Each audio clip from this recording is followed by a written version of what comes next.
muchas gracias por estar con nosotros. Gracias a ti, En querido esta Ricardo. sección tuya, Crimen sin Castigo. Muchas gracias. Hacía referencia en la introducción a esta ola de violencia que miramos menos, hay que decirlo, que enfrentan las fuerzas del orden, la policía en México. Sí. Es el eslabón más débil del Estado mexicano y la verdad no solo porque el crimen organizado se abalanza contra ellos, sino también porque el Estado los protege poco. Hay como una naturalización, déjame decirlo así, de la muerte de un policía. Sí, es terrible. Déjame comenzar por ahí, ¿no? ¿Por qué he visto con tanto menosprecio el policía? Fíjate que yo creo que son tres factores. Primero, el propio Estado ha ido quitándoles recursos, ha ido quitando también protección a los policías, principalmente los municipales, que son quienes están más desprotegidos. Tienen las patrullas más viejas, los chalecos balísticos más desactualizados, las armas que se encasquillan, que realmente ofrecen poca protección. Por otro lado, la guerra contra el narco, esta mal llamada guerra contra el narco, ha desgastado muchísimo la relación entre la ciudadanía y el policía municipal, policía de calle. Se percibe al policía no como un aliado, sino como un factor de corrupción o incluso de represión. Y por otro lado, no se ha actualizado en el Código Penal, ni local ni federal, una sanción que realmente haga una diferencia entre el asesinato de una persona, digamos, un civil y un policía. Por supuesto que los dos valen en dignidad exactamente lo mismo, pero es muy distinto. ¿La pena es la misma? La pena es la misma.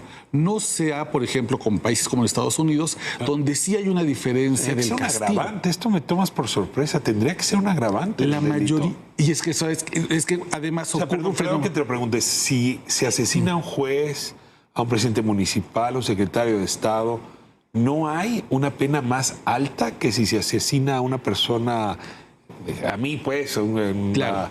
Ciudadano común? En términos concretos debería existirlo. Algunos códigos penales locales establecen hasta 1/3 de la pena. Ya. Pero fíjate que el crimen organizado ha encontrado la forma de dar la vuelta. Y es que, por ejemplo, cuando nosotros pensamos en policías asesinados, pensamos en el típico modelo estadounidense, donde el policía abatido es el policía que muere en el cumplimiento de su deber, Sí. ¿no? En México, la mayoría de los policías son asesinados cuando no están cumpliendo funciones. Los agarran sin armas, sin patrulla, vestidos completamente de civil. Con su familia. Exacto, lo que ellos llaman estar franco o estar en rancho. Es decir, que estoy esperando que inicie mi turno y mientras estoy con mi familia. Y eso ha cambiado mucho la dinámica de cómo se investigan y cómo se castigan estos asesinatos. Lo que vimos ayer, los 13 policías asesinados en Coyuca de Benítez, es una cosa extraordinaria. Te ruego, porque di la nota hace un momento, pero sí, ahora podemos poner la lupa.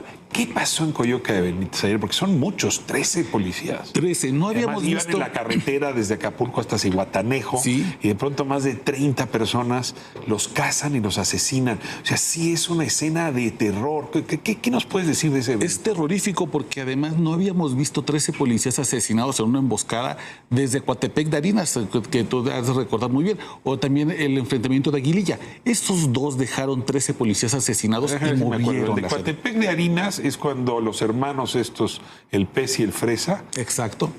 hacen una emboscada también para policía estatal del Estado de México. Es correcto, iban a cumplimentar una orden de aprehensión contra miembros de la familia michoacana, que ellos, los hermanos Hurtado Las Coagas, son los líderes de ese grupo criminal, y entonces asesinan a 13. Y luego en Aguililla, Michoacán, 2 años antes, donde también ha habido presencia importante de la familia michoacana, otros 13 policías son asesinados. Lo que vimos ayer, como tú bien comentas, sale completamente la normalidad.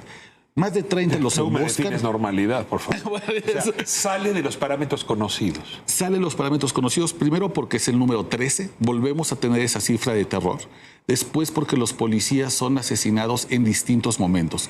Primero es asesinado el director de la policía municipal junto con sus escoltas y luego otro grupo es asesinado unos 20 minutos, digamos, en trayecto después.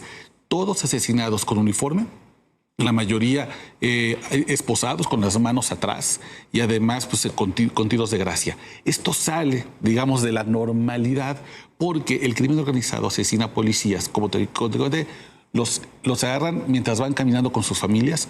Muchas mujeres policías son asesinadas por la relación que tienen sentimental con otros policías. Eso es también un indicador muy interesante que Aquí tiene no, el aquí proyecto. claramente se quería mandar un mensaje.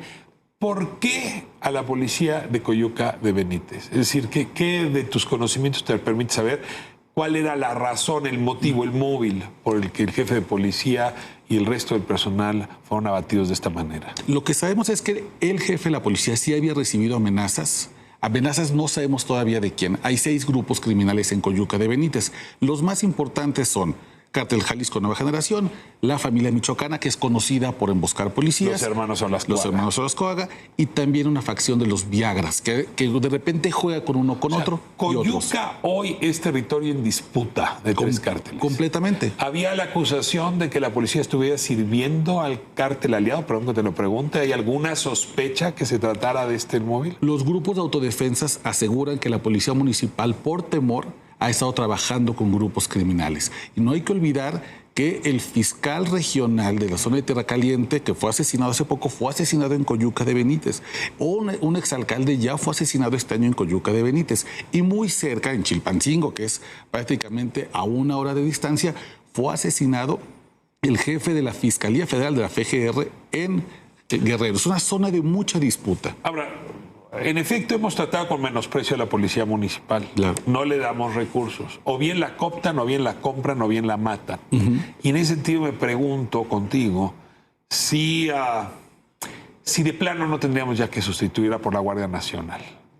O sea, digamos, un cuerpo mucho más fuerte, mucho más robusto, con el que no se atrevan a meterse. ¿O estoy exagerando la nota? No, creo que en algunos lugares creo que es un debate que hay que tener. Si es pertinente todavía continuar con una policía municipal a la cual no le llegan recursos. Si es mejor una especie de mando único a través de una policía estatal que pueda darles mejores herramientas para enfrentar al crimen organizado, no solamente en el cumplimiento de su deber, no solamente en su turno, sino también cuando estén desprotegidos, porque hay una creciente tendencia no solamente a asesinarlos cerca de sus domicilios, sino también incluso frente a sus hijos. No sé si recuerdas que hace unos días vimos el asesinato de una mujer policía. Con su niña de 5 años. Asesinada con su niña de 5 años en el vehículo. Esa también es una tendencia creciente. Y por otro lado, sí yo creo que habría que imaginar a otra policía que tal vez desde otro nombre, desde otra marca, desde otro membrete, pueda representar mayor respeto entre la ciudadanía. Y que no sería una regla general la que estás planteando, sino en localidades como Coyuca de Benítez, donde la policía municipal no puede hacer nada, que ahí entrara la Guardia Nacional a hacer operaciones de policía de proximidad. Yo creo que en lugares, por ejemplo, como la Costa Grande de Guerrero, donde está la región de Coyuca Benítez, sin duda. El sur del Estado de México, por ejemplo, la parte de Tierra Caliente, también es una zona que podría responder a una dinámica similar. ¿Dónde más estás viendo el mapa de riesgos para los funcionarios y funcionarias policías? Mira, sin duda 3, el proyecto Azul Cobalto pone la mira en 3 estados que son los más letales para ser policías. El proyecto Azul Cobalto. Azul Cobalto es un proyecto maravilloso que tiene el investigador Daniel Gómez Tagle, que justamente le ha dado seguimiento a este tema y ubica 3 grandes focos rojos. El primero es Zacatecas, sin duda el más letal, Guanajuato como segundo, y tercero, ya con este número de policías asesinados, Guerrero llega en tercer lugar, pero también el Estado de México es un foco rojo. Chiapas, donde también hemos visto agresiones contra policías. Déjame cierro ahí. Chiapas están, digamos, en el top 10, no sé cómo describirlo de otro modo, pero no llega todavía a los niveles que tienen Guanajuato, Zacatecas, Guerrero y el Estado de México, sin duda los más peligrosos. Óscar Valderas, muchísimas gracias por tu sección, nos ayuda a entender mejor y a no normalizar, ¿verdad? A no considerar normal estos episodios que invitan a voltear la mirada a otro lado, pero... No, hay que verlo, son más de 350 policías asesinados. Somos un país, querido Ricardo, de un policía asesinado por día. Y eso tiene que cambiar pronto. Uno diario. Uno diario, en promedio.